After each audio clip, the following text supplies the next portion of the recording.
Hi, I'm Samuel Boone from the University of Melbourne and the AusScope Geochemistry Network. And today I'll be talking about AusGeochem and the future of big data in low temperature thermochronology. So late last year in 2019, the AusScope Geochemistry Network, or AGN team, was formed. And we're a team of expert geochemists from across Australia, based at three different institutions at the moment, three different nodes, one at Curtin University, one at the University of Melbourne, and one at Macquarie University. And we're a subsidiary of AusScope and funded by the National Collaborative Research Infrastructure Strategy.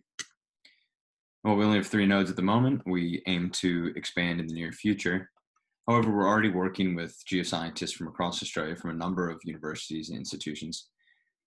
And the aim essentially is to, by pooling our resources and our expertise, that we can enable more innovative and important geoscience research to be performed within Australia, and then we can make that science more visible to the wider world. So the chief mechanism by which we aim to achieve these goals is through the development of AusGeochem, an open cloud-based data platform for Australian-produced geochemistry data from around the globe. Essentially, the platform provides a tool to Australian geochemistry laboratories that simultaneously acts as a sample registry, allowing labs and analysts to upload and archive information about geosamples that they've obtained and associated geochemistry data that they've produced. And they can do this in a streamlined fashion, either through the user interface or via an API, which we'll talk about in a little bit. In addition, the platform acts as a data repository, allowing people to, again, store and archive those data. They can disseminate those data to selected colleagues or publish it and make it widely accessible to the public. And finally, the platform also acts as an analysis tool or an analytical tool that allows people to do certain amounts of statistical analyses. They can mine data from within the thousands of data points that are stored and archived within the database, and they can perform on-the-fly data synthesis and visualization. And then at the end, they can export the data that they're interested in, and they can also export the figures and maps and plots that they've generated within the platform. Now, to build this, we've teamed up with LithoDat, who are actually doing the software engineering for us. And in addition to the core model that LithoDat has developed that drives the platform, there's a number of method-specific data models that are currently under development. These include shrimp uranium lead, as well as laser ablation uranium lead and lutetium hafnium, and argon-argon. And in the future, we aim to expand to then also include laser ablation rubidium strontium and samarium neodymium, as well as major and trace element geochemistry. However, there's three other data models that are currently under development, which I'm going to speak about further today. And these are data models for fission track and uranium, thorium, samarium, helium analyses, as well as thermal history modeling generated from those data. And to do this, we've brought together a team of expert low temperature thermochronologists from across Australia, which includes Dr. Martin Danisic from Curtin University, Dr. Stijn Glory from Adelaide, Dr. Renjie from UQ, Professor Barry Collin and myself at University of Melbourne, and Dr. Fabian Coleman from LithoDat. And we've designed data schemas and data models for fission track analyses, uranium, thorium, samarium, helium, and thermal history models, as I mentioned. And so in addition to the sample information that can be collected and stored within the core model, these data schemas allow analysts and laboratories to upload and archive data that associated with these methodologies that include analytical metadata, detailed analyses on per grain and even per fission track basis. These record crystallographic dimensions and morphologies, as well as chemistry, kinetic parameters, reference material results, and then a bunch of additional information associated with thermal history modeling, such as metadata, input parameters, and goodness of fit, amongst other things.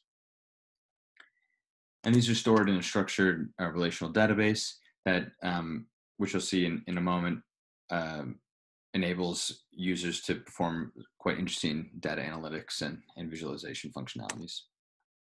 Now, users can upload those data into AusGeochem, quote unquote, manually via the intuitive user interface that's within AusGeochem, and this includes bulk data upload. But they can also take advantage of AusGeochem's application programming interface, or API, that allows them to then write scripts which can essentially digest a wide variety of different analytical data produced from different analytical software and equipment. And these basically then can be automatically uploaded into AusGeochem via this API, where they can then be shared to collaborators or to the wider public. So here I'll give a quick demonstration how users can interact with thermochronology data within the platform.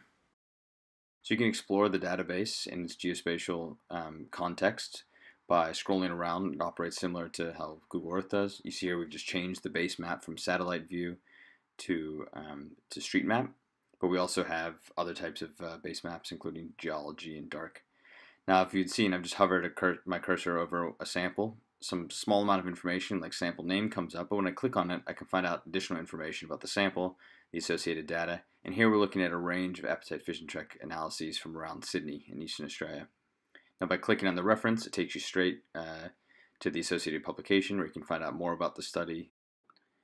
So one of the most powerful and exciting features within the AusGeochem and LithoSurfer platforms is the ability to do cross-data analytics on the fly. And here we're drawing a polygon over a number of appetite fission track analyses from southeastern Australia. And you can see here that LithoSurfer is doing some on-the-fly calculations and produces a number of nice figures. Here we're looking at appetite fission track age versus mean track length, or boomerang plot. We can go up and look at age versus elevation. And there's also age histograms. And you can see that you can actually adjust the axes on the fly within the platform. And so this is quite a powerful tool, and then you can export these plots at publication quality standards and plug them straight into your manuscripts, which is quite handy. So scroll up a bit further towards Sydney and Newcastle. You can see that we can turn on other types of data, because of course AusGeochem and LithoSurfer not only house low temperature thermochronology data, but a range of geochemistry and geochronological techniques. And again, we're drawing another polygon in the Penrith area of not only appetite fission track data, but a number of geochronometers. And again, LithoSurfer is making some calculations, comparing these data and producing some plots. And again, so here we'll look at age versus elevation. And what you'll see is that the color of the plots actually are associated or relate to the type of data. In addition to the various visualization and analytical functionalities that I've just displayed, one of the important aspects of these data models and these data schema are the fact that they actually record reference material results.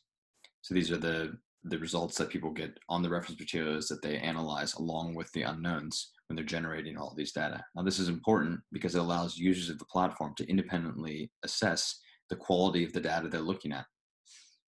So what we're working on at the moment is incorporating a number of ways in which people can visualize the quality of data. So this will include observed versus accepted reference material plots, so one-to-one plots, as you see here in the top left. And in addition, then people can actually start monitoring, or laboratories can monitor how they're doing for certain reference materials over time, over many different analytical runs.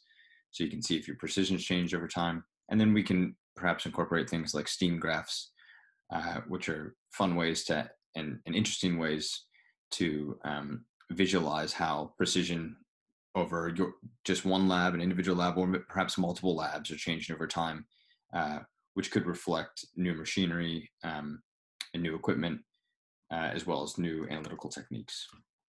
And similarly, we're recording, or you're able to record how well thermal history models produce input data. So you put in a bunch of various input parameters on the left side that feeds into these thermal history models. And then we'll also record the predicted data that those models generate. And then all of this will be uploaded to AusGeochem to allow people to then, again, assess the quality of those thermal history models. The expert advisory group is already employing AusGeochem in these data models to produce novel science by collating over 3,500 fission track and helium data, as well as the associated thermal history models from across Australia. So stay tuned. Now, if you want to find out more about the AGN or AusGeochem, I encourage you to visit their respective websites. You can also see other talks given by the AGN and their collaborators on the AGN's YouTube channel. Thank you very much.